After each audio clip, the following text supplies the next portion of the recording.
So now, we take you through history. In classical antiquity, an oracle was a person considered to provide wise and insightful counsel. These days, most of us just turn to Google for all our unanswered questions.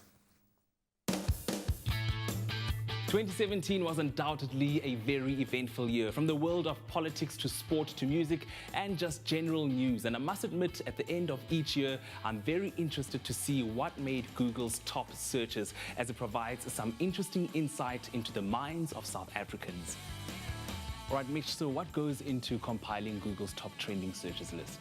A lot of listening and a lot of data. So every year, people ask us questions. They want to know, where can I get the coolest cup of coffee in Jozi? And every time they ask us these questions, we hopefully give them the right answers. So at the end of the year, what we do is compile all that data and then choose the top 10 things that South Africans were looking for on Google. So we call these top trending searches. And were there any surprises this year, in your opinion? What was really pleasantly surprising was that there was a lot more South African content on this year's list. Often we find that global issues educate people and inform what people look for.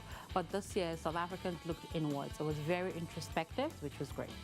In 10th place on the list, South Africans searched for information on Hurricane Irma, the strongest storm on record in the Atlantic region, while the blockbuster film Fast and Furious 8 was the 9th most searched topic.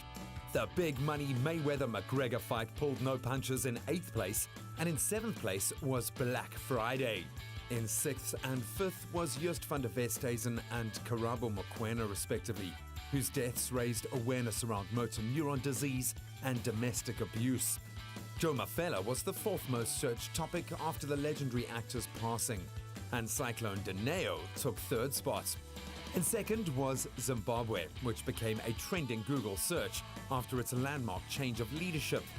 The number 1 trending search in South Africa in 2017 was Dumi Masilela, following the soccer player, singer and actor's tragic death in a botched hijacking. Along with the top trending searches list, Google also compiles the top 10 searches in specific categories, like food. I think one of my favorite lists was the recipe list, which just proved once and for all that South Africa's favorite meal is the oxtail. So things like that came up on the list. Now, the YouTube Rewind list is also a huge indicator as to what type of content South Africans are consuming. Talk to me a little bit about the results this year. So we released 2 lists, the music list that are for big labels, and then the video list for any video. It could be music, but for smaller labels as well. And the smaller labels list, which is just normal videos, always music videos also pop up in that as well. So South Africans love their music and they want to know what's happening in current affairs. So news channel content as well also shows up a lot. So if there's a segment from Parliament that was particularly interesting or particularly controversial, that would likely pop up on the list as well. Google helps to connect people and information across the world and strives to continually improve its product offering for millions of users.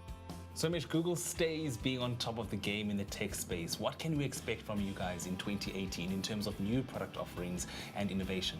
So I think, Google as a company is always trying to innovate for the benefit of the user. So at the end of last year, we launched a new product in South Africa called Datali. What that app does, it allows you to understand how much data you used and also helps you find Wi-Fi around you. So in that way, helping you really think about your data usage and also saving. So things like that are the ways we think about products and we think about innovation. And in terms of tech, what are some of the top trends we should be looking out for in 2018? I think a lot of people are still going to be looking at things around machine learning. So machine learning is a big button right now. How do we work in a space that allows us to be better humans? So automation, what can the machine do for me and allow me to do what I do best? And that's where Google comes in. Our products are supposed to help you live your life better, not the other way around. So live your best life and get information on everything local and lekker when you Google it.